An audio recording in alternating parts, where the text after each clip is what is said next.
و سامعین، امید ہے آپ تمام احباب بخیر و عافیت ہوں گے۔ اللہ تعالیٰ آپ کو ہمیشہ خوش و خرم رکھے۔ حضرت عمر فاروق رضی اللہ تعالی عنہ خلیفہ دوم کا دور چل رہا ہے۔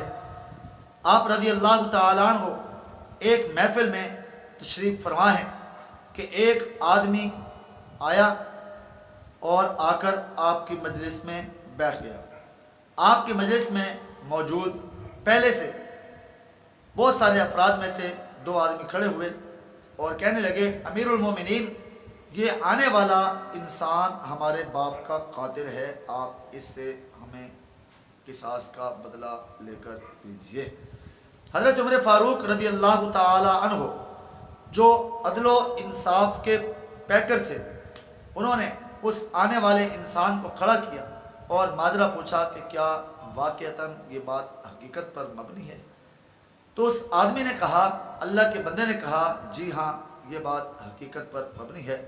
ہوا کچھ یوں کہ ان کا باپ کچھ دن پہلے اپنے جانور لے کر میرے کھیت میں گھس آیا۔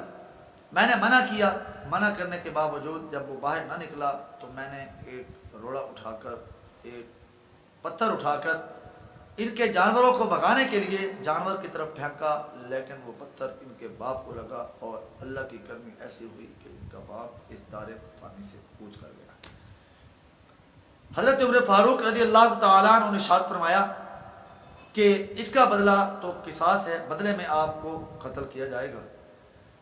تو وہ آدمی کہنے لگا، اے امیر المومنین، اگر آپ مجھے 3 دن کی مہلت دے دیں تو میں اپنے بچوں کو جو بے آسرا چھوڑ آیا ہوں ان کو بتاتا ہوں اور ان کی روزی روٹی کا آئندہ کے لیے کوئی انتظام کرتا ہوں تاکہ وہ ہمیشہ کے لیے میری انتظار میں نہ رہیں۔ حضرت عمر فاروق رضی اللہ تعالیٰ عنہ جو عدل و انصاف کے پیکر تھے، وہ کہنے لگے کہ آپ کی اس بات کی ضمانت کون دے گا کہ آپ 3 دن کے اندر اندر واپس آ جائیں؟ اب صحابہ پر ایک سکتہ طاری ہو گیا۔ بڑے صحابہ کے مجمع میں سے ایک ضعیف العمر شخصیت جو زہد و تقوی کے اپنے وقت کے امام تھے، وہ کھڑے ہوئے اور انہوں نے کہا، اے امیر المومنین، آپ اس بندہ خدا کو جانے دیجئے، جو کچھ یہ کہہ رہا ہے حق اور سچ پر مبنی ہے، اس کی ضمانت میں دیتا ہوں۔ یہ ضمانت دینے والی شخصیت جو زہد و تقوی کے اپنے وقت کے امام تھے، یہ حضرت ابو ذر غفاری رضی اللہ تعالی عنہ کی ذات بابرکت تھی۔ امیر المومنین عمر فاروق رضی اللہ تعالیٰ عنہ نے فرمایا کہ اے ابو ذر، کیا تم جانتے ہو اگر یہ بندہ واپس نہ لوٹا اور تیسرے دن کا سورج غروب ہو گیا تو ہمیں آپ سے جدائی برداشت کرنا پڑے گی۔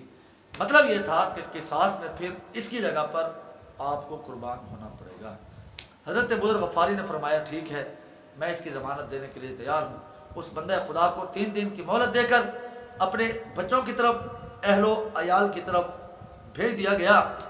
تو معزز حاضرین و سامعین، ایک دن گزر گیا، دوسرا گزر گیا، تیسرا دن جب اختتام کے بالکل قریب آ پہنچا، قریب تھا کہ سورج غروب ہو جاتا، ہر ایک انسان کی آنکھیں مدینہ کے داخلی دروازے کی طرف لگی ہوئی تھیں اور ادھر سے بڑی بے چارگی کے ساتھ حضرت ابو ذر غفاری رضی اللہ تعالیٰ عنہ کے چہرے کی زیارت بھی کی جا رہی تھی، لیکن یہ بالکل اطمینان اور سکون سے تشریف فرما تھے کہ تھوڑی دیر ہی گزری تھی کہ جو ہی سورج غروب کے قریب پہنچا تو مدینہ کے داخلی راستوں سے دھول اٹھتا نظر آیا۔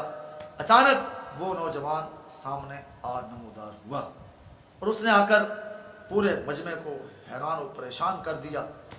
حضرت عمر فاروق رضی اللہ تعالی عنہ نے ارشاد فرمایا کہ جن کے والد قتل ہوئے تھے کہ بتاؤ، تمہارا قاتل والد کا تمہارے سامنے ہے، اب اس کے ساتھ کیا معاملہ کیا جائے؟ انہوں نے فرمایا کہ نا قابل یقین واقعے کو یقین میں تبدیل کرنے والے اس شخص کو ہم اللہ کی رضا کے لیے معاف کرتے ہیں۔ حضرت عمر فاروق رضی اللہ تعالیٰ عنہ نے ہاتھ بلند کیے اور اللہ کی بارگاہ میں دعا کی اور حضرت ابو ذر غفاری رضی اللہ تعالیٰ عنہ کو بھی بہت ساری دعائیں دیں